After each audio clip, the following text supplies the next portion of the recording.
from Fox News, they say DOJ to investigate state or local officials who obstruct immigration enforcement. Memo. Trump DOJ wants federal prosecutors across the country to investigate sanctuary city officials who obstruct immigration enforcement. Okay. This is fantastic. What does it mean? I want to pull their funding.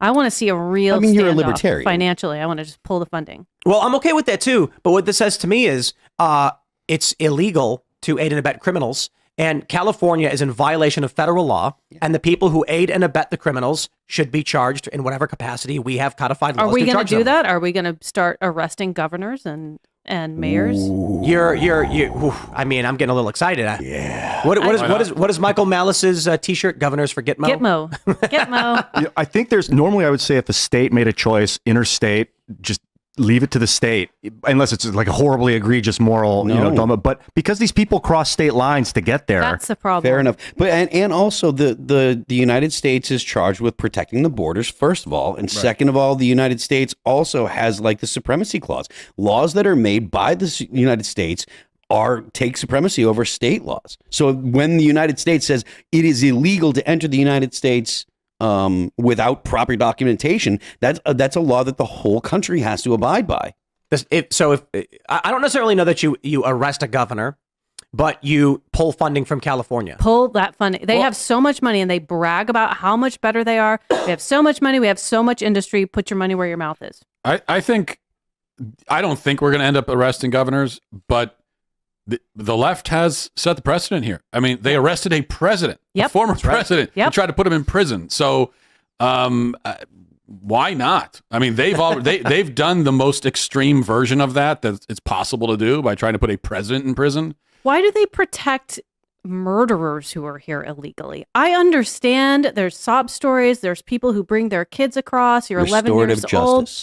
Why are we protecting murderers? It's called restorative justice. There was justice. also, 154 Democrats voted not to deport illegal immigrants who are accused of sex crimes. But aren't legal murderers also bad? Like murder bad? This is like such a very simple...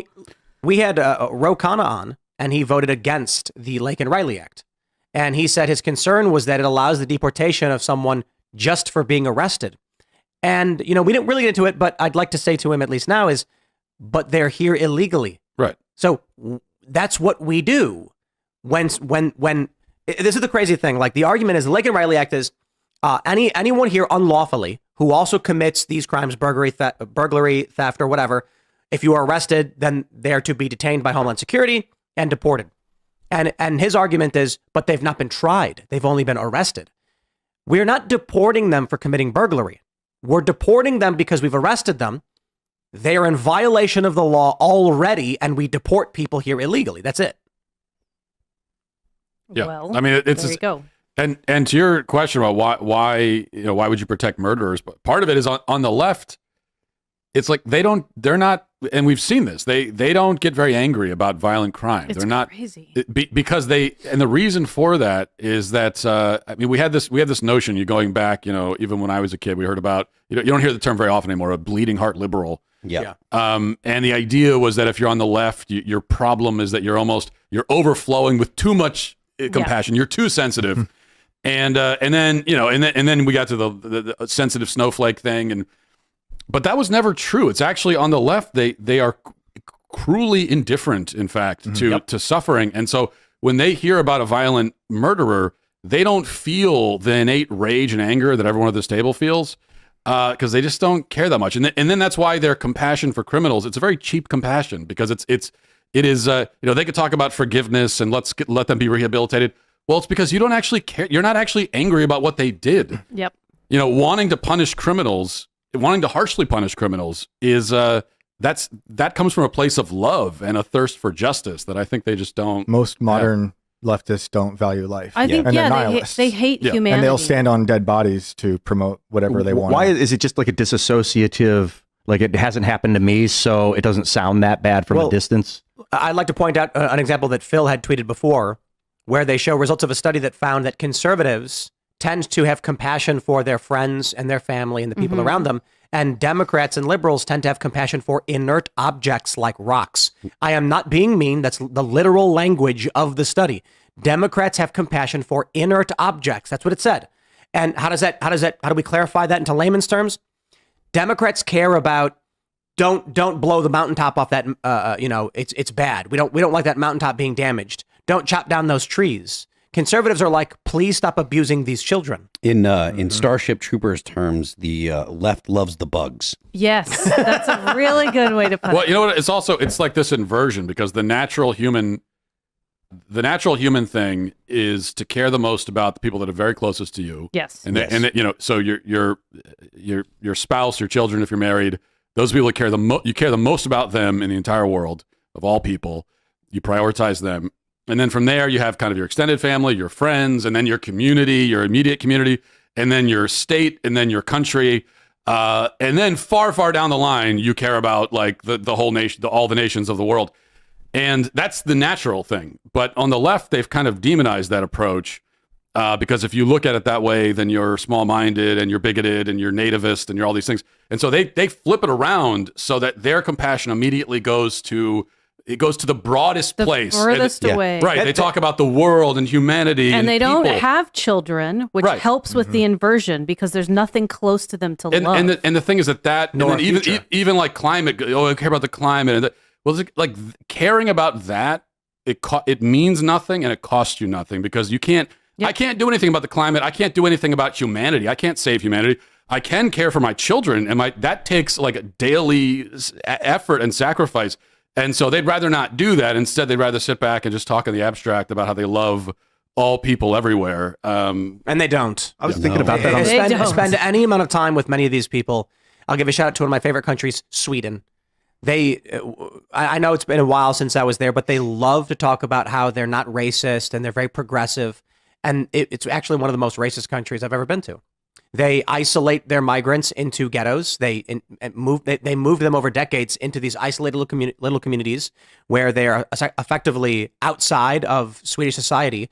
And even white Americans that I met who had moved to Sweden, who are fluent in Swedish, said they couldn't get jobs because Swedes are actually very xenophobic. They don't like people from outside their country. They pretend to. Sorry, Sweden. That's what people told me. This is just they're like, look, we care about them. We gave them their own place to live. This is what many leftists do. They say, oh, we care so much of the plight of the oppressed people of color. We're going to take them in. And then once no one's looking, they go throw them in the back. Yeah.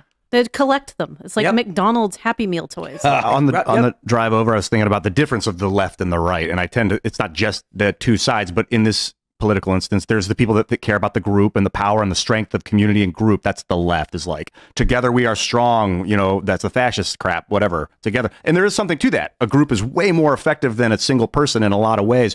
But then on the right, it's more about individual taking care of yourself and your immediate surroundings, which also has value, a lot of value, because a group is made up of individuals. So if you don't empower the individuals, you have a weak group, a group of weaklings, and you don't want that. So but it's also dangerous to be too far right where you're like, look, I only care about my immediate surroundings and I don't care at all about the group, because it's very important that we gotta have wisdom.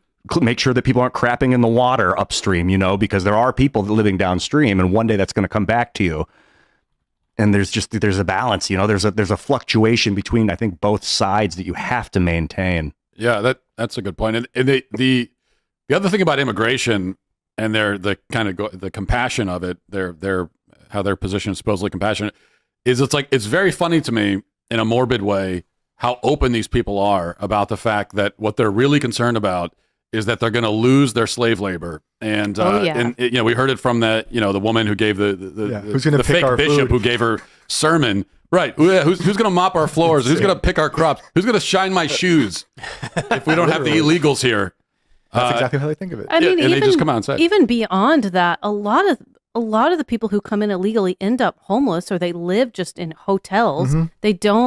They don't actually have what we would consider a good life here. And I think that all of the NGOs and Democrats know that, and they don't care. How many children were lost coming over that border? Yep, they don't Hundreds care. of thousands don't care. Well, they don't value the children's lives either. Child abuse and abduction and, sexual assault and things like that. It's just, we don't talk about that because bringing them over here is for some reason better. Graph go up. And they can't build a good life in their homes of origin either, because You know, it's kind of like if you listen to the left, they say, oh, well, all these immigrants are coming and they're very useful and they are very skilled and they're doing a lot of important things. Well, if that's true, then what you're telling me is that the countries they're coming from are losing everyone they need to like build a functioning society. So this is a win-win. You send them back there. They can build up their own countries to be this thriving place, and we can live in a multicultural world where all the countries are strong. Like, you would think they'd be in favor of that. I mean, I'm sympathetic to the fact that other countries have really corrupt governments. You know, I think that's a reality, but I don't think that problem is getting solved. Thanks for checking out this clip from Timcast IRL. Make sure to watch the show live Monday through Friday at 8 p.m. Subscribe to this channel, and we will see you all there.